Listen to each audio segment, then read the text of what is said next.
nabonye umukunzi mwiza yarankunze namuzi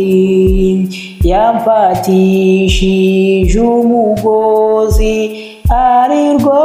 rukundo rwe izo ngoyi ze zanteye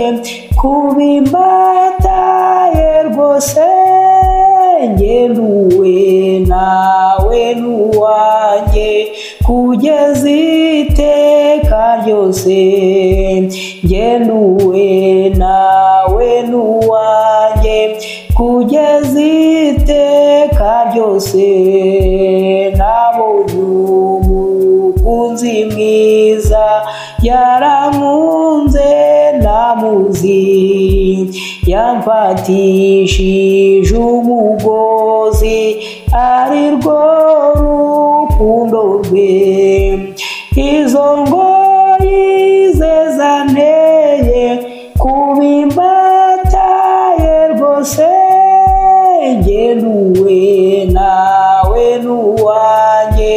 kugeza iteka ryose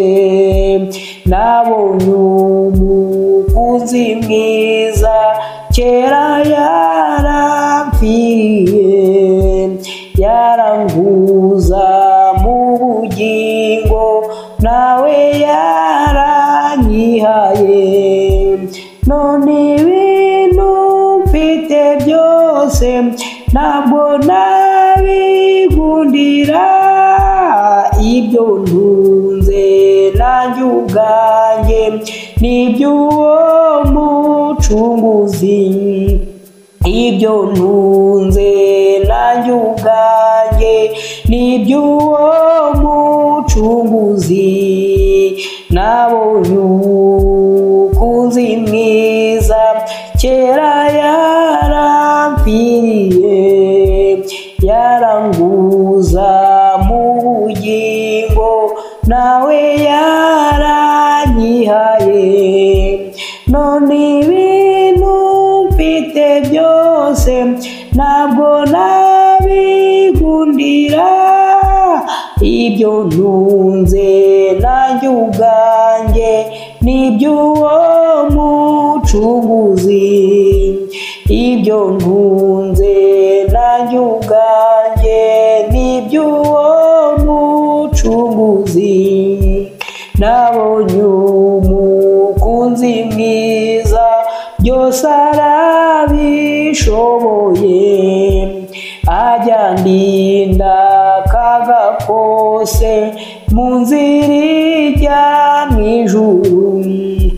kumuranga masiteka bizanyiza intege nke ncira ubwoba ncira ubute nyuma nzatabaruka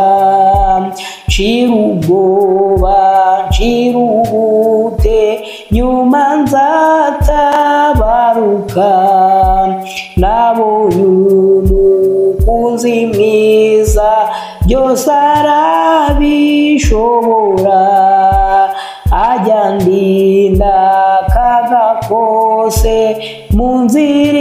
ijya mu ijuru kumuhanga masiteka bizanyiza intege nke ncira ubwoba ncira ubute nyuma nzatabaruka ncira ubwoba ncira ubute nyuma nzatabaruka nabonye umukunzi mwiza niwe nyir'imbabazi niwe mujyanama wanjye niwe undengera iteka nakubaho nta n'urupfu nta n'abadayimoni nabya none nabizaza byazananya na Yesu nakubaho nta n'urupfu nta n'abadayimoni imponi nabya none nabizaza byazananya